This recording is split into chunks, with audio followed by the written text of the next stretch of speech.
Severin Films continues their mission of spanning the globe to discover strange and wonderful, heretofore unseen here, at least unseen in this quality, cinematic subcultures and oddball, obscure releases with their edition on Blu-ray of The Red Light Bandit, a Brazilian film from 1968, directed by Rogério Sganzerla. I apologize to him and his descendants, with Helena, Ignez, Paulo, Villaça, Pagano, Sobrinho. I'm so sorry. This is 92 minutes, and it is presented in Brazilian, as it were, which I know is not the language, with English subtitles in black and white.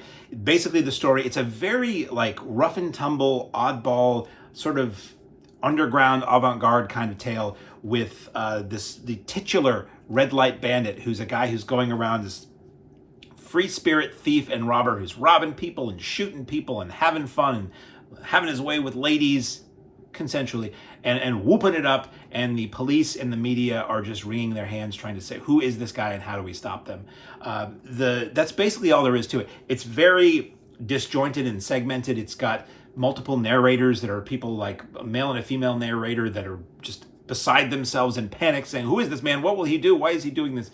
And it's a lot, you know, and a lot of it is, it's very loose and experimental, very apparently this was a style. I learned the extras are phenomenal. It's the extras talk about this Brazilian cinema marginal, which was this movement, and Coffin Joe or Jose Marins was part of that, if you know the Coffin Joe films.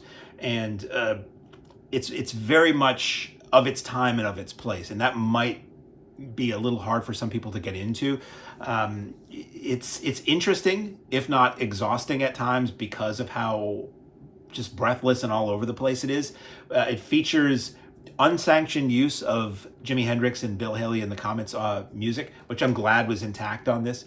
And apparently it was a very popular and influential film in Brazil. This is one of those, I've seen a few movies like this lately, where I almost wish they suggested that you, on the packaging or the menu, that you watch a specific intro or one of the extras before you watch the movie, it's providing that they're spoiler free, to just have a context for the time and the place all this was going on. You get that after the fact, but sometimes I feel like a little bit of that knowledge would help me going in.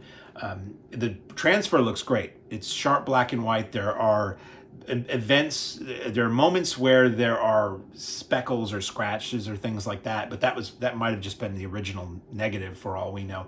But it's got cool location photography. It's got a sequence it's a parking garage that used to be a movie theater, where it looks like you drive up what would have been the ramp to get into the theater, but they just leveled the floor so you can still see the proscenium and the balconies and things like that. That was kind of a neat thing. I think there's one of those in a movie, was it Alex Cross? One of those movies, there was one like in Detroit. It's like an old Grand Movie Palace that had been turned into a parking garage. Sad state of affairs, but cool that they kept some of the architecture if they have to do that.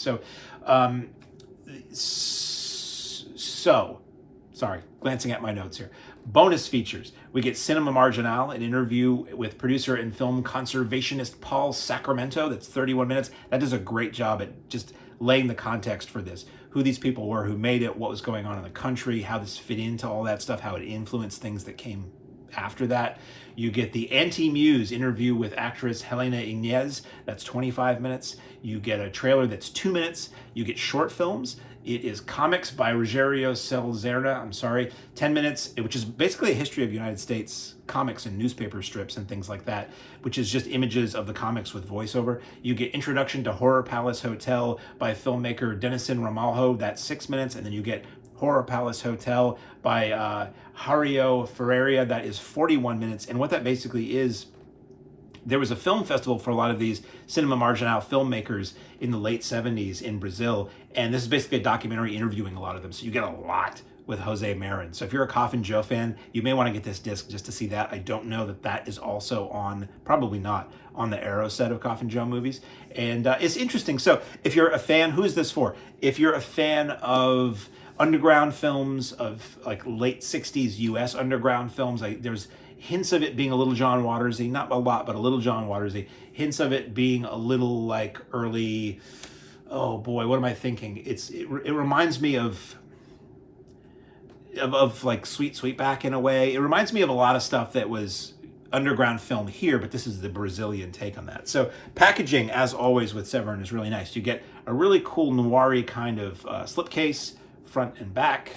You get, it slips to reveal the original poster art, which is very cool and dynamic.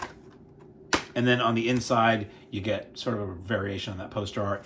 And that's that. So available on Blu-ray from Severin Films. Very interesting release of the 1968 Brazilian underground crime thriller, The Red Light Bandit.